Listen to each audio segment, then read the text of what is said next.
Not ready? No problem. Stick around. Hey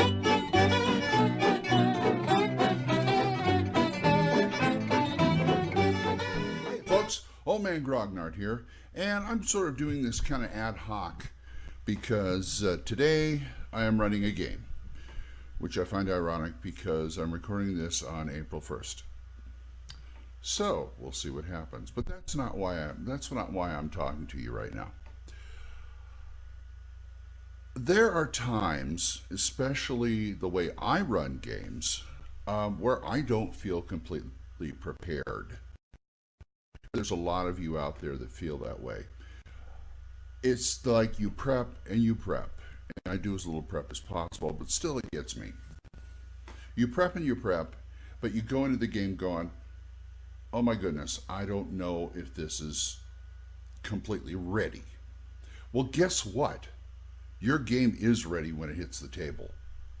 You may not have a couple of notes. You may not have the right minis or stuff like that, but it's ready to go.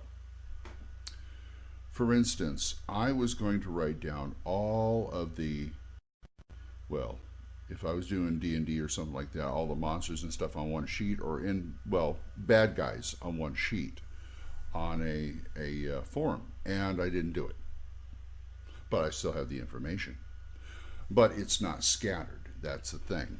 See, if you prep, what I'm trying to say is, it's not the prep itself. It's the prep, the pre-prep, which is, you should have some of this stuff lying around anyway. And what I mean by that is, for instance, I'm running Savage Worlds today. Okay?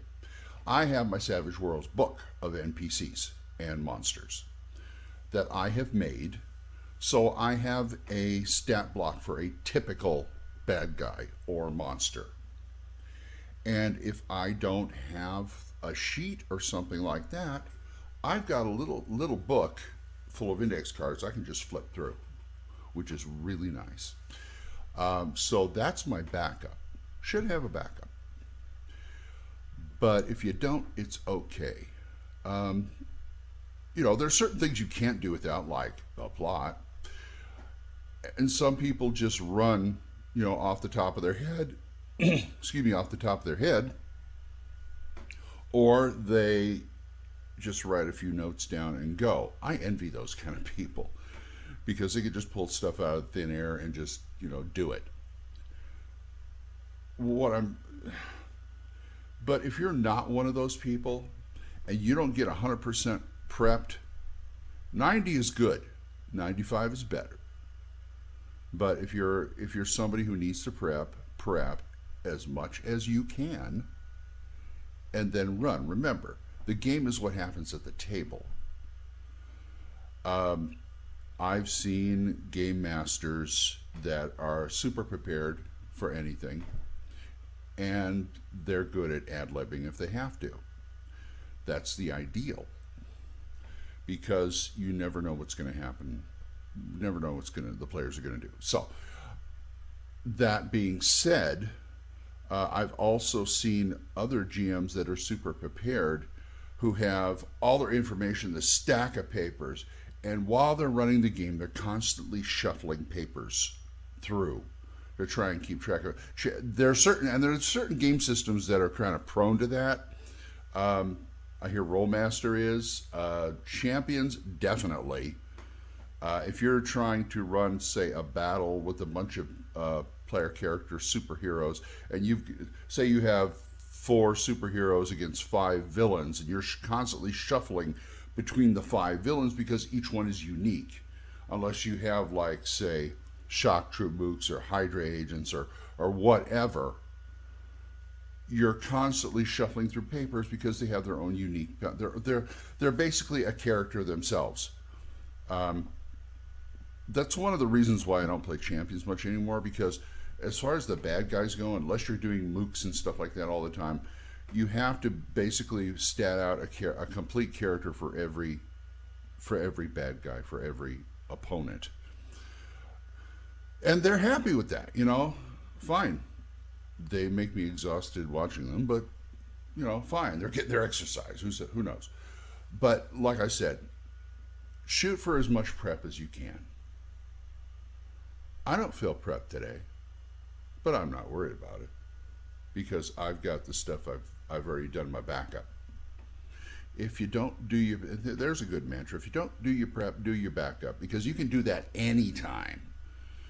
Like, I started that book of NPCs and monsters about 3 Savage Worlds games ago, just because I wanted something I could pull out and do. You know, if I need a typical whatever, there it is. And the way Savage Worlds works, you don't have to write down, because they're, you know, the class level systems, you have to write down like the hit points, the AC, and all that kind of stuff. Well, that's cool. You don't have to do the damage thing in Savage Worlds because of the way the damage works. You don't have to keep track of hit points, which is nice. That's why I can get away with the book. But you could do it in a class and level thing too. I've got somewhere around here another way of doing it. I even have a monster sheet that a master monster sheet I try and fill out before every session, where I say, these are the monsters. You know, even if it's like orcs or goblins, you know, here's orc 1 through orc 12, and here's his hit points. They all do the same damage, more or less. You know, this one's special because it's got more armor because he's tougher. This one's got a different weapon which does more damage, so you note that. And then you got the hit points over here and you just check them off. That's how I do it. You know, so you have a monster list or something like that. You can prep that. You can keep that. That's handy for other games. There's stuff that you throw away that you probably shouldn't, because you can file it. If you have a filing, well, here we go, organization again, which is my long suit. If you have a file system, it's great, but some way, even if it's folders or something, to keep stuff from previous sessions, those kind of things. I mean, I know you keep your notes and you keep the session journals or whatever, and the character sheets, of course, but if you can do that too, if you can save those too, and you can go back and look at them, you know, for future sessions, not only will it save you some work, it might give you some ideas too, especially looking at the character sheets. So, or even previous, okay, they've fought these guys before. How about if I throw a monster that's like that but is a little different, and then you got something going there. So there's, as far as prep goes, prep as much as you can. Do the backup. Do the backup in your spare time. Your game can only get better for it. So let's see if I say have before I go run off to my game. So until next time, bye.